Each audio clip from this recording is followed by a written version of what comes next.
Good day, everyone. I am Alshan T. Parba, the first reporter of the Group 20. So before we start our class, let's have a prayer first. Hannah, can you lead the prayer?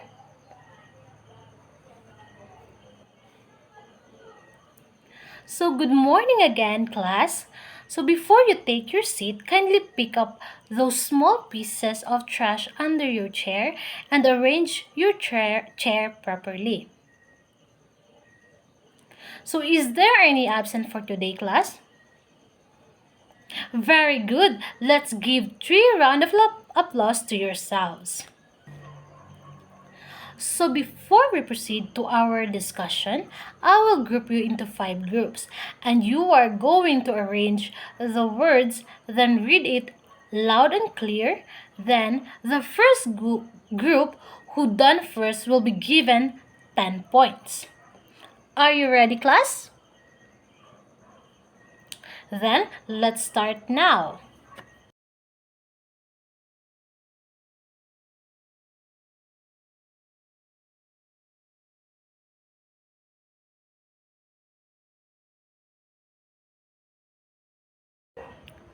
Very good, Group 3. You did well. Let's give them a fireworks clap.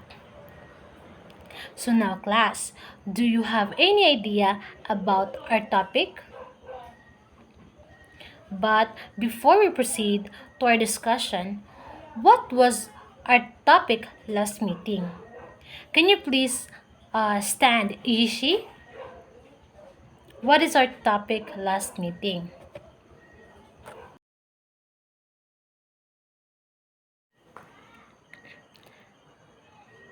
So thank you, Yishi.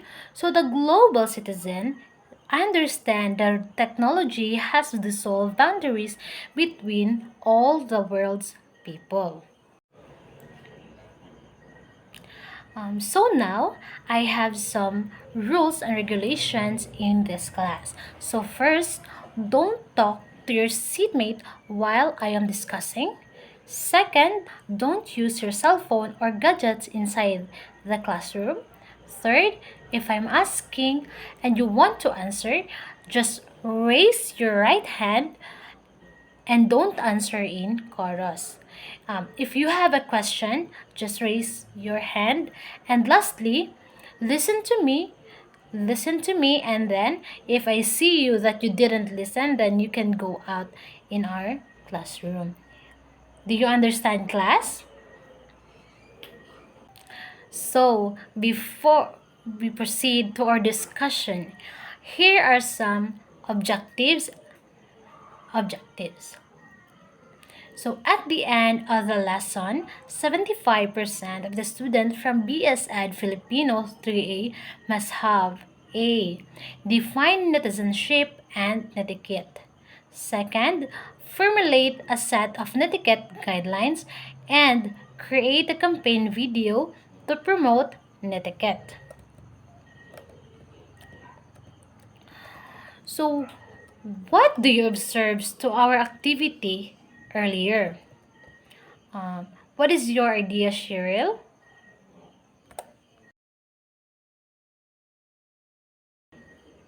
Very good, Cheryl. Our topic that we are going to be tackled is about the netizenship and etiquette in online communities. What comes in your mind when you heard about netizenship and etiquette in online communities? Do you have any idea, Jubilin?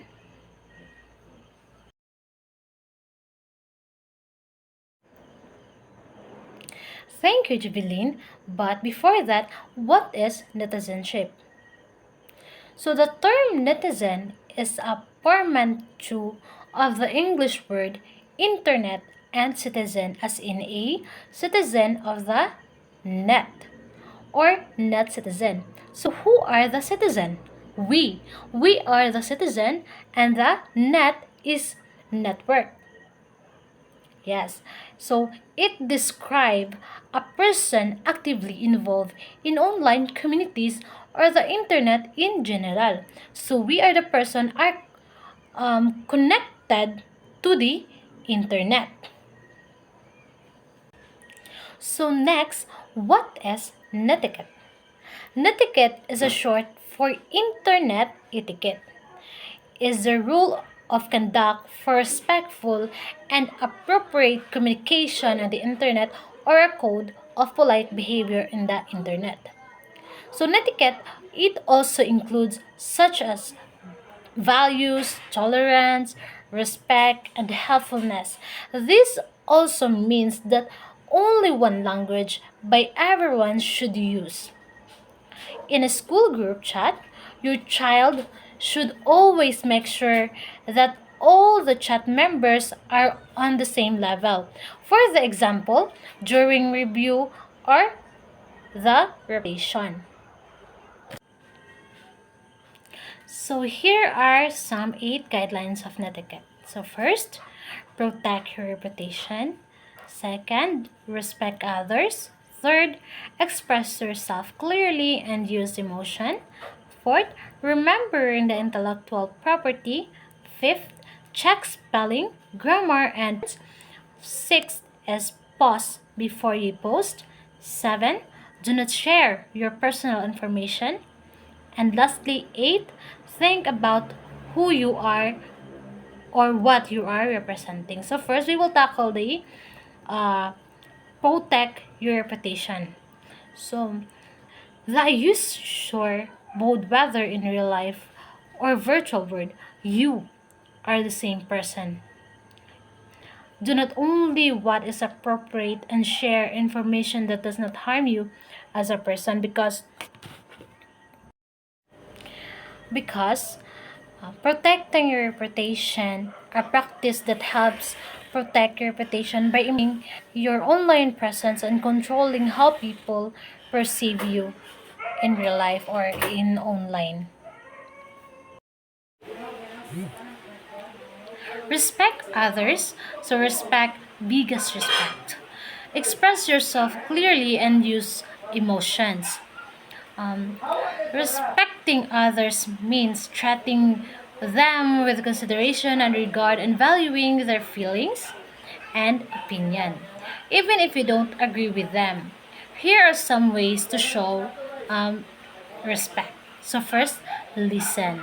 You must be listen to those people who share their opinion because um, be present and listen to others when they're speaking.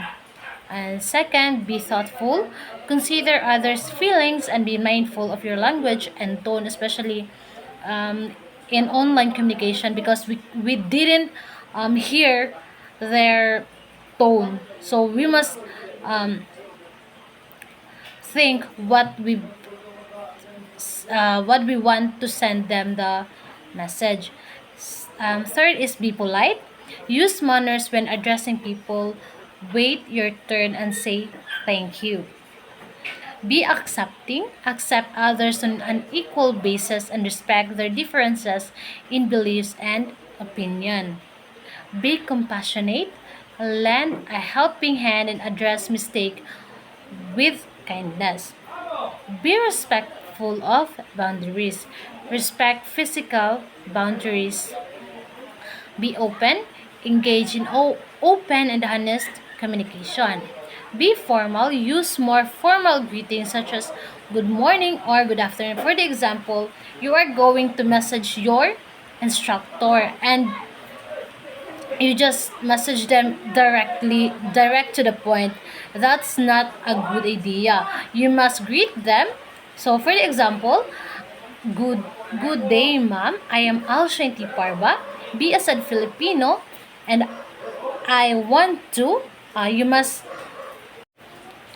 and then you are going to cite or to tell your um or what you want to ask to your instructor because it is a formal way to have a respectful for them to say good morning and thank you for them. So next is express yourself clearly and use emotions means to communicate thoughts and feelings openly and honestly, incorporating the appropriate emotion tone to convey your true stand of mind, whether it be happiness, sadness, anger, or anything emotion or any other emotions, so that the listener fully understands your perspective. Communication online is difficult because emotions are not evident during communication. Miscommunication usually takes place because your facial expression and body language cannot be seen cannot be seen and the tone of your voice cannot be heard. Thus emotions are readily available to show your emotions. I am Leia Jane Villarta Armenton, BSED Filipino 3A. And now let's proceed to number 4. Remember the intellectual properties. Ideas online are products of intelligence of others. If you need to cite them, acknowledge the authors. So, di ba commonly naman ginagamit man nato ni sa for example sa social media, kung gusto ta mag-upload ta pictures or profile pictures nato sa social media, di ba mangita jud tag kanang pang quote or kanang pang ano sa ato ang sa atong pictures nga gina-post, di ba mangita man ta sa internet, mangita ta og kanang ma-search na to nga mas tsada nga i-post ato nga picture nga mas accurate siya. So kinahanglan nimo siya i-credits kung asa nimo to nakuha, kay kinahanglan nimo i-acknowledge ang authors nga nagbuhat ato, especially di ba dili gid nato gusto nga mag-steal sa properties of others, di ba? Kung ikaw mo idea niya kanang mo idea ka galingon mo idea niya kuhaon sa uban, di ba lain man siya. So dapat kinahanglan nato siya nga i-credit sa tao nga nagbuhat ato nga quote or unsa ba nang mga ginabuhat nila nga kanagikan po sila kaugalingon nga gibuhat.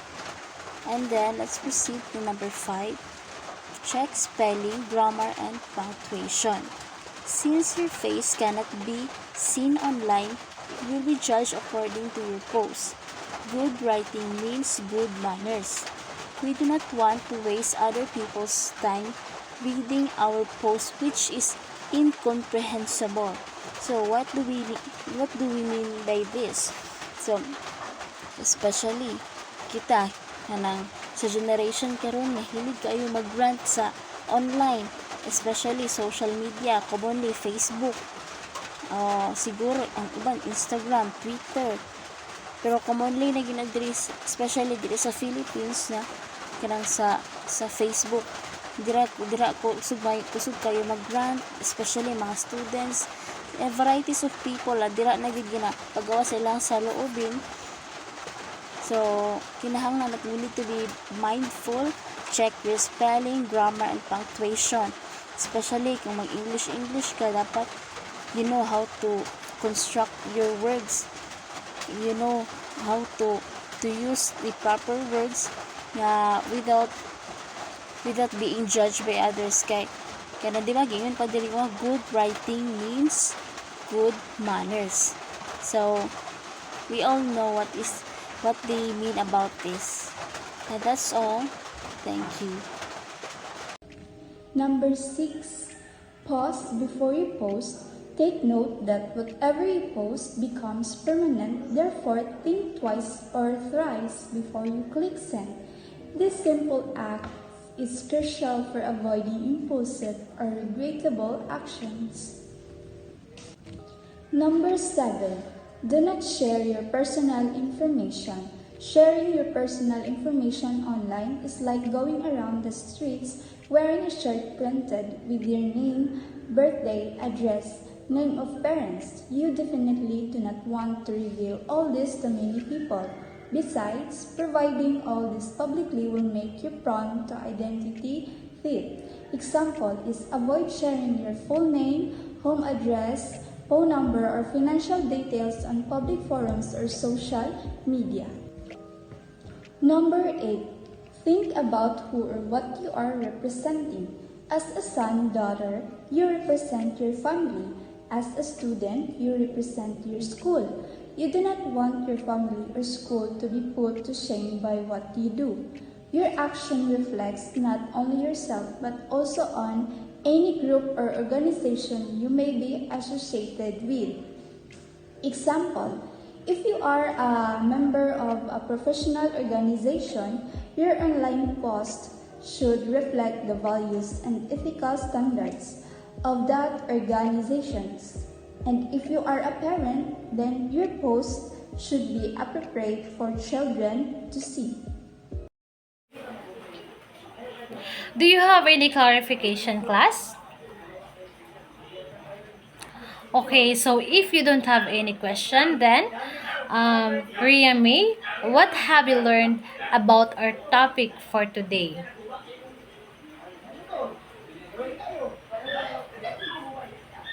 Okay, thank you, Ria. How about you, John Lloyd? Do you think we must learn this etiquette guidelines?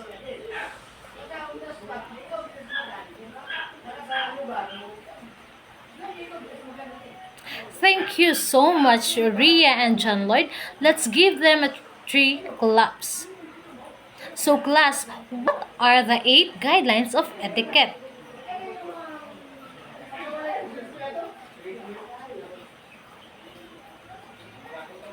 Okay, thank you. And that's all for today, class. I hope that you've learned something new. Goodbye.